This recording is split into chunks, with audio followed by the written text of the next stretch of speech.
시장의 기대와 우려 속에 1년 5개월 만에 공매도가 재개됐습니다. 전 종목에 대한 공매도 재개는 약 5년 만인데요. 여기에 미국의 상호 관세 발효를 하루 앞두고 산 넘어 산을 맞이한 국내 증시입니다. 그래도 적을 알고 나를 알면 백전백승이라고 그간 역대 공매도 재개 이후의 흐름 그리고 상호 관세까지 살펴보도록 하겠습니다. 역대 공매도 금지 기간은 총 4번이었습니다. 17개월 전을 제외하면 글로벌 금융위기가 있었던 2008년 그리고 코로나19로 2020년까지 총 3번을 겪었습니다. 지난 3차례의 공매도 재개 구간에서의 움직임을 함께 좀 짚어보고자 합니다. 과거 공매도 재개 이후에 3개월 기준의 좀 움직임 그리고 1개월 기준의 움직임을 함께 좀 체크해보시면 좋을 텐데요. 짙은 막대가 3개월 그리고 옅은 막대가 1개월입니다. 자, 최근의 움직임 함께 좀 체크해 보시면은 코스피 수익률이 2008년 글로벌 금융위기 당시에 3개월 장기적으로 봤을 때는 14% 급등세의 움직임을 보였습니다. 그리고 역시나 유럽의 재정위기 2011년 같은 경우에는 5.6% 플러스 5.6%의 움직임을 보여줬고요. 또 최근에 코로나19 때도 1.7%대의 상승세를 보여줬습니다.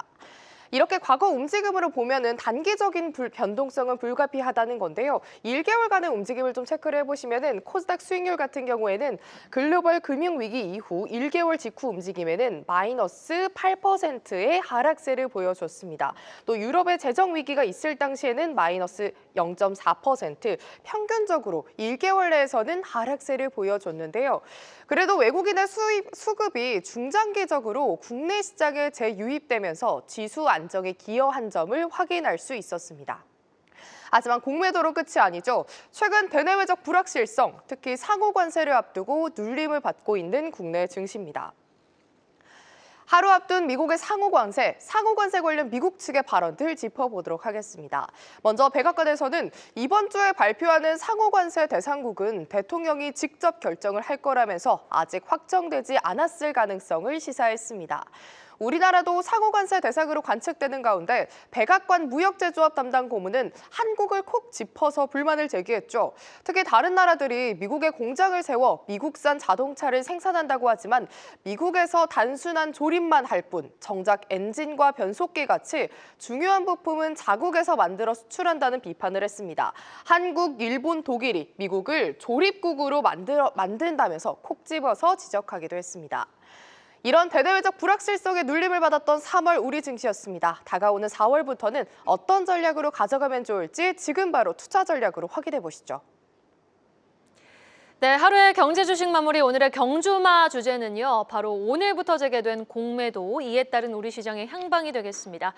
자, 기다리던 외국인의 복귀 없이 맥없이 무너졌던 오늘장을 보고 참 걱정 많으셨었던 분들 있으셨을 거예요. 그래도 오늘 하락이 악재 반영 충분히 했다. 추가적인 하락은 제한적일 거다라는 시각도 있으니까요. 한번 두 분과 이야기 나눠보도록 하겠습니다. 자, 이사님, 오늘 코스피 2달 만에 2,500선 내주면서 맥없이 무너졌거든요. 그리고 코스닥도 작년 말 수준으로 회귀를 했습니다. 오늘장 총평해 주신다면요.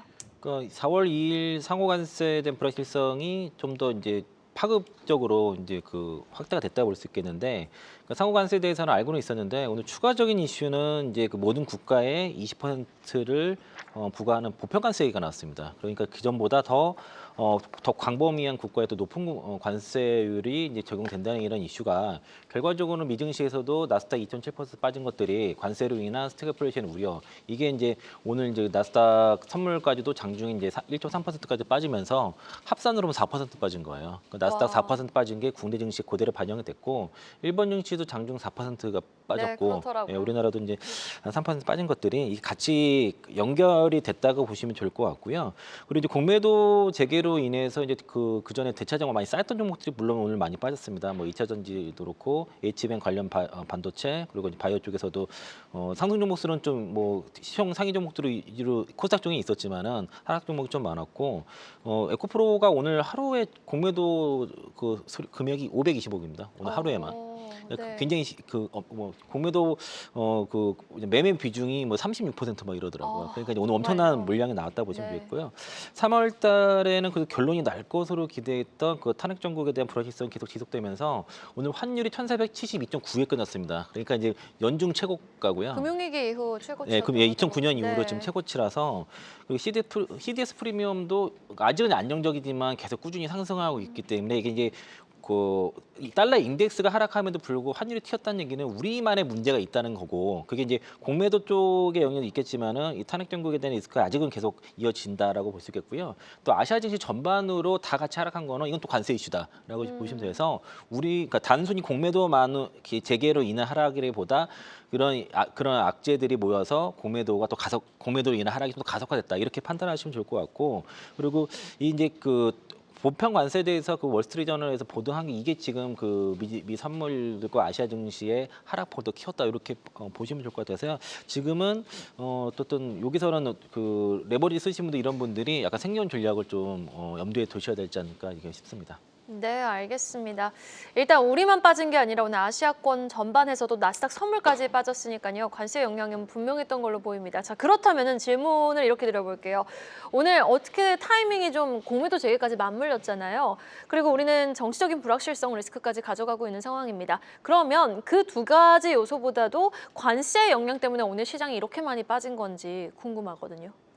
저는 그렇게 생각합니다. 또 앞서서 얘기가 계속 나오고 있지만 지금 일본 증시 4% 빠지고 그 중국 증시도 약보합으로 출발해서 거의 1% 가까이 하락을 했어요. 그렇기 때문에 우리만 빠진 게 아니고 그 나스닥 선물도 우리 아침에 장 시작할 때 선물도 1.3% 이렇게 빠져 있었거든요. 그러니까 관세 영향이 가장 컸다 이렇게 보는 게 맞는 것 같습니다. 지난주 트럼프 대통령이 그 자동차, 수입차, 부품에 대해서 25% 관세를 먹인다고 해갖고 시장이 크게 흔들렸는데 오늘 또 20% 얘기가 나왔어요. 최악의 상황이 아닌가. 그래서 이거를 지금 시장이 반영하고 있는 게 아닌가. 만약에 그 트럼프의 그 말대로 그대로 관세가 부과되게 되면 정말로 스태그플레이션을 우려할 만한 그런 상황이 아닌가라는 생각이 듭니다. 그래서 지난주 미국에서 발표된 미시간대 소비 심리 지표 그리고 그 인플레이션 기대 인플레이션 지표도 굉장히 스태그플레이션을 우려하는 그대로 지금 나온 상황이거든요. 그렇기 때문에 이 관세의 최악의 상황을 지금 시장이 그대로 반영하고 있다. 게다가 우리는 공매도가 재개되면서 그 종목별로는 하락폭을 더 키우는 그런 장세를 연출했다 이렇게 보고 있습니다. 그래서 오히려 공매도의 타겟이라고 계속 얘기했던 조선방산이 오히려 오늘은 좀 견조한 모습이었거든요. 그렇기 때문에 관세 영향이 컸다 이렇게 보고 있습니다. 네, 알겠습니다. 관세 타격 여파에 따라서 오늘 우리 증시를 비롯해서 전반적인 아시아권 증시가 흔들렸던 하루였습니다. 자, 그런데요. 이 공매도 재개 이후 장기적으로는 증시가 상승했다라는 데이터들이 많이 나오고 있는 또 상황이거든요. 그렇지만 상승세로 돌아선다는 시그널이 확실해질 때까지 우리 투자자분들은 어떤 투자 전략으로 좀 최선의 전략을 가져가시는 게 현명할지, 관세 전쟁도 여전하니까 그 변동성을 어떻게 좀 감내하셔야 될지 투자 팁 좀 제시해 주신다면요. 그러니까 결국에는 불확실성이 하나하나 해소돼야지만 되는 것인데 제가 이게 듣기로도 지금 국내 증시에서 이제 특히 기관 투자자 쪽에서 가장 기다리는 게 이제 이 탄핵 정국 리스크가 해소되는 거거든요. 다 그거를 기다리고 있습니다. 또 기업들도 IR이라든가 NDR들을 이제 3월 달에 안 하고 4월로 다 미뤄둔 이유도 그걸 다 기다리고 있고 이제 이것만 끝나게 되면은 이제 매수하고자 하는 대기 매수세에서 상당히 있는 상황이고요. 지금 최근에 그러다 보니까 KLX 같은 경우에 넥스트레이드 시장이 이제 오픈이 되면서 지금 거래량이 대금이 급감을 하고 있습니다. 거의 반토막 수준이다 보니까 이제 특히 개별 종목들은 호가가 막 비는 상황도 벌어지고 그래서 약간의 매도만 나와도 급락이 나타나고요. 그리고 그 대기 매수는 분명히 있는데 이벤트가 아직 끝나지 않고 기다리다 보니까 저가 매수가 잘 안 나오는 상황입니다. 그런 상태에서 공매도 나타나고 전 종목 공매도가 되다 보니까 대형주들 급락이 나오지만은 개별 종목들도 같이 공매도와 더불어서 개별 급락이 나오는 상태인데 일단 4월 2일 날 상호관세가 부과가 되고 4월 3일부터 시행된다면 된다면은 일단은 여기에 대한 불확실성은 일단은 뭐 시행이 되니까 결과 나오니까 해소가 일단 되는 것이고 국내에서 지금 10조 원 추경을 뭐 좀 빨리 진행을 하겠다고 하는데 10조가 갖다 될까는 모르겠습니다만은 어쨌든 이런 추경이 된다고 했을 때는 어쨌든 뭐 시장의 하방을 잡아주는 요인이 될 수 있을 거다라고 보고 있고요. 또 이제 그 트럼프 행정부의 이제 그 보편가스 20% 이런 내용들이 아직 확정이 안 돼서 이런 것들이 확정되고 어디 어떻게 될 건지 내용이 나온다 그러면은 그거를 이제 반영하고 나서 이제 저점 잡고 돌리는 모습들이 나타날 것 같고요. 현재 이제 코스피 기준으로는 뭐 그 PBR 이제 PR보다는 PBR로 봐야 될 것 같은데 0.9배 밑으로 떨어졌고 또 이제 그 레버리지 문제만 지금 그 투자자들이 없다고 한다면 지금은 좀 보유하고 버티는 게 현실적인 방법인 것 같고요. 또 이제 그런 안중에서도 다 같이 종목이 떨어졌을 때는 만약 현금이 없다, 다 같이 종목이 떨어졌을 때는 이제 그 회사의 성장 모멘텀이 가까운 기업들, 뭐 4월이나 5월달 아니면 연간 그리고 앞으로 2, 3년간 성장 모멘텀을 갖고 있는 기업들은 이럴 때 이제 종목 교체를 해 나가시는 전략도 저는 괜찮을 것 같습니다. 네, 그럼 그런 종목들은 잠시 후에 또 체크해서 들어보도록 하겠습니다. 자, 공매도를 앞둔 상황 속에서 지난주 대차장구가 급증했던 종목들이 오늘 또 유독 낙폭이 두드러졌잖아요. 뭐 관세 영향이 컸다 할지언정 대차장구 급증했던 종목들의 낙폭이 컸던 것도 사실입니다. 그런데 이런 하락세가 좀 지속될지 가장 궁금한데 일단 오늘 많이 빠졌던 2차 전지 쪽이나 반도체 쪽 어떻게 좀 대응 전략을 가져가면 좋을까요? 그렇습니다. 그 오늘 역시 대차장구가 많이 증가했던 종목들이 이제 낙폭이 컸는데요. 특히 오늘 이제 그 가장 공매도의 영향을 많이 받은 게 2차전지라고 보여집니다. 지금 그 대차장구가 늘어난 그 상위권을 보면 2차전지 소재주들이 대부분 포진하고 있었거든요. 그래서 영향을 많이 받은 것 같은데 또한 2차전지가 관세 또한 피해갈 수 없는 그런 섹터이기도 합니다. 지금 미국의 현지화를 많이 한 게 배터리, 셀, 전해액은 현지화가 많이 돼 있지만 그 외의 소재는 관세도 피할 수가 없는 상황. 게다가 그리고 IRA 그 존폐에 따라서 그 미국 정책에 따라서 또한 이 2차전지가 받을 영향이 그 불확실성이 하반기에는 더 증폭되는 그런 상황이기 때문에 이런 모든 걸 포함해서 조금 영향을 많이 받은 것 같습니다. 이것이 가장 큰 오늘 주가 조정의 요인이라고 판단이 되고요. 그런데 지금 우리 LG에너지솔루션을 기준으로 봤을 때는 7개분기 만에 2분기에는 매출이 성장세로 돌아선다고 합니다. 그러니까 유럽 전기차 판매 호조에 따라서 이 유럽의 그 비중이 높은 그 기업들 소재주들은 좀 실적 개선세가 나타날 것으로 예상이 되고 있습니다. 그리고 공매도는 결국에는 실적 대비 너무나 고평가돼 있는 주가가 고평가돼 있거나 아니면 단기적으로 급등한 그런 주식들이 타겟이 되기 때문에 사실 섹터를 뭉뚱그려서 다 아예 공매도 숏이다라기보다는 그 안에서 사실은 종목별로는 공매도 타겟에서 벗어날 수 있는 종목이 있고 또 숏커버링이 만약에 들어오게 되면 이것 또한 상승세가 무섭기 때문에 네. 여기 이 안에서도 옥석가리기를 잘 하셔야 될 것 같고요. 우리가 이 공매도 타겟이 된 섹터 안에 주식을 갖고 있다라고 하시면 사실은 지금 이 회오리 안에서 지금 당장 매도 이렇게 섣부른 매매를 하시기보다는 지금 약간 반등을 보일 때 이 관세나 이 공매도 시작된 요 여파가 조금 잠잠해지고 반등 보일 때 종목 교체로 이사님 말씀과 마찬가지로 저도 성장성 있는 종목을 잘 옥석가리기 해서 종목 교체 하면서 대응을 해야 할 것으로 판단됩니다. 그럼 성장성을 갖고 있고 또 숏커버링까지 좀 수혜를 누려볼 만한 종목, 좀 주목하시는 종목이 있다면요? 좀 방금 말씀드린 LG에너지솔루션, LG에너지솔. 네, 2차전지 안에서는 네. 반도체 쪽에서는 뭐 반도체 쪽에서 숏커버링. 근데 그거는 반도체는 아직 주가가 좀 알겠습니다. 그렇습니다. 일단 예. LG에너지솔루션 네. 한 종목 제시해 주셨습니다. 자, 그럼 두 분께 공통적으로 질문을 드려보도록 하겠습니다. 오늘 상대적으로 그 관세 영향을 타격을 덜 받는 섹터, 조선이라든지 방산 쪽은 그래도 장 막판 들어서 지수 대비 고개를 드는 모습이었거든요. 그러면 우리가 회피처를 계속해서 이쪽 sek터로 생각을 해봐도 좋은지 좀 궁금하고요. 뭐 현대건설 같은, 뭐 SPC 삼립 같은 방어주 쪽도 오늘 반등해줬어요. 어떻게 보셨어요? 그러니까 오늘 이제 시장 대비 견조한 섹터가 대부분 이제 관세에서 비교적 좀 자유롭다라고 얘기하는 섹터들이었고요. 뭐 조선방산 쪽도 있었고, 제가 연초부터 계속 강조드린 섹터가 엔터 쪽이거든요. 맞아요. 그래서 이제 엔터 중에서도 이제 그러니까 음원 수익이 중요한데 음원 수익은 국경이 없죠. 또 이제 콘서트 같은 경우에는 현지에서기 때문에 가장 이제 관세에서 가장 편한 섹터가 엔터주라고 생각이 들고, 한한령에 대한 기대감이 물론 시장에 있습니다. 저는 뭐 개인적으로 한한령이 해제될 거라 보진 않지만 올해 이제 그 엔터주 같은 경우는 26년까지 실적 성장이 이제 전망되고 있기 때문에, 그러니까 기대감이 있는 상태에서 성장도 같이 있기 때문에 공매도 공격이 쉽지 않은 섹터가 바로 엔터주라고 현재까지는 볼 수 있겠고, 아직까지 평균 밸류에이션이 예전보다 좀 아직까지 낮은 상태예요. 그리고 개인적으로 그래서 좀 YG 엔터테인먼트를 이제 그 탑픽으로 좀 말씀을 최근에 드리고 있고, 또 그 아티스트 파이프라인이 올해 풀 가동되면서 올해 이제 모든 라인업이 다 이제 활동 증가로 인해서 이익이 상당히 이제 증가세가 나타나고 있고, 블랙핑크의 역대급 투어가 올해 모객이 240만 명 이상이 예상이 되고요. 여기에 처음으로 같이 베이비몬스터가 굉장히 빠르게 램프업, 1년 차 만에 바로 램프업이 되는 모습도 네. 나타나고 있고, 그래서 이제 베이비몬스터가 어쨌든 월드 투어에서 흥행을 갖고 있어서 MD 판매 매출이 호조가 되고요. 이번에 그 트레저가 그 옐로우라는 그 특별 앨범 나타나면서 요게 이제 직접 거의 아사히라는 멤버가 직접 작곡을 하고 프로듀싱까지 한 그 앨범입니다. 그래서 트레저가 국내에서도 인지도가 좀 낮았었는데 이번 앨범을 통해서 굉장히 빠르게 지금 국내 활동을 하고 있습니다. 그래서 트레저의 그런 그 초동도 성장세를 기록하고 트레저의 존재를 좀 알리는 계기가 올해부터 시작이 될 것 같고요.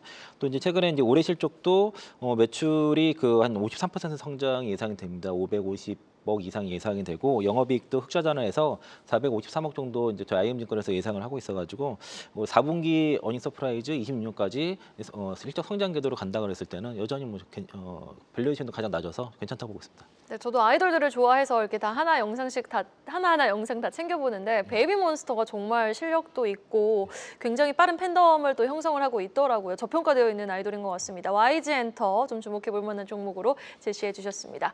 자, 그렇다면 우리 도현정 부장님은 어떤 섹터 좀 주목하고 계세요?